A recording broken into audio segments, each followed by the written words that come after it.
En este vídeo vamos a ver cómo sujetar el hilo y el ganchillo y cómo hacer un nudo deslizado y cadenetas, que son la base de la mayoría de nuestros proyectos.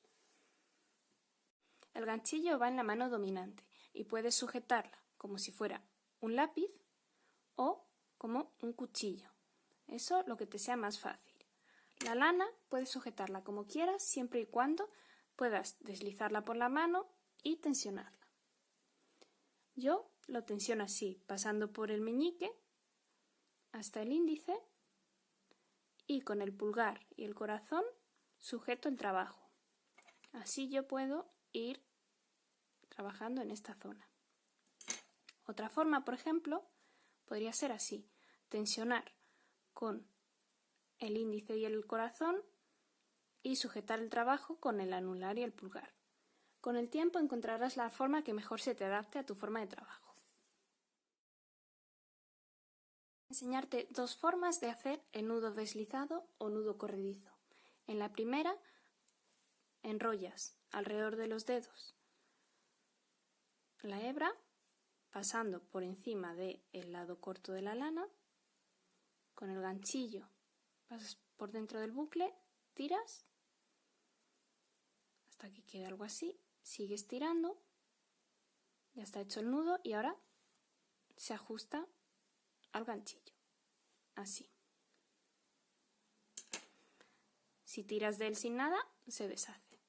Otra opción es poner los dedos índice y pulgar así, con la lana. Haces una forma de triángulo, ahora formas como una especie de tijeras, sujetas y pasas el bucle del índice por dentro del bucle del pulgar. Puedes ayudarte de los dedos o con el ganchillo, como te resulte más fácil.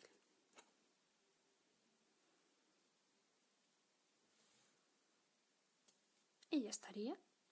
Voy a hacerlo de nuevo de ambas formas.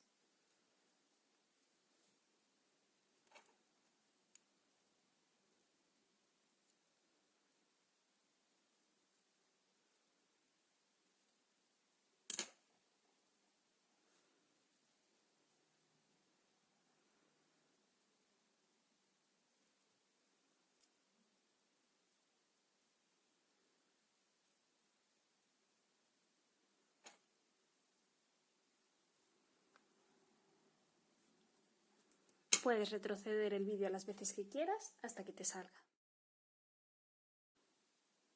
Con el nudo ya hecho y sin tensionar demasiado vas a sujetar el hilo y el ganchillo como más cómodo te sea. Para hacer la cadeneta tienes que hacer una lazada alrededor del hilo, así, enganchar con el gancho mirando hacia abajo y sacarlo por el bucle. Esta sería la primera cadeneta. Ahora otra vez haces una lazada y lo sacas por el bucle. Lazada y tiras. Así ya tendríamos 3 cadenetas. Según avanzas es bueno ir sujetando más arriba para poder controlar bien la tensión. Si aprietas demasiado con la mano con la que tensionas el hilo, no vas a poder pasar la lana. Así que te recomiendo que juegues con ambas manos para aflojar o tirar más. Por el contrario, si va el hilo muy flojo, apenas se va a poder enganchar bien. No vas a poder trabajar tampoco. Así que ahora solo queda practicar hasta que te salgan las cadenas uniformes.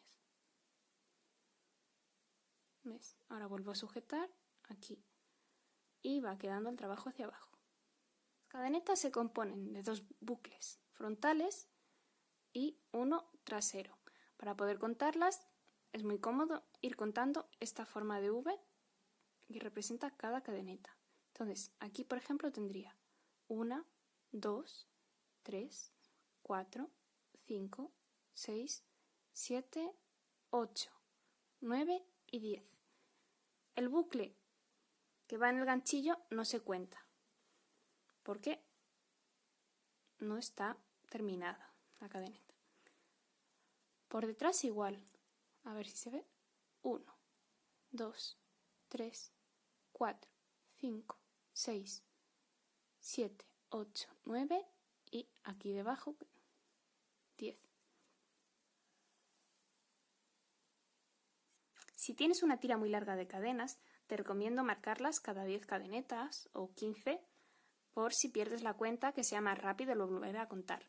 Por ejemplo, aquí he marcado cada 10, así que tendría 10, 20, 21, 22, 23, 24 y 25, que es mucho más rápido que volver a contar todas las cadenas. Y eso es todo. Espero que te haya gustado este tutorial. Adiós.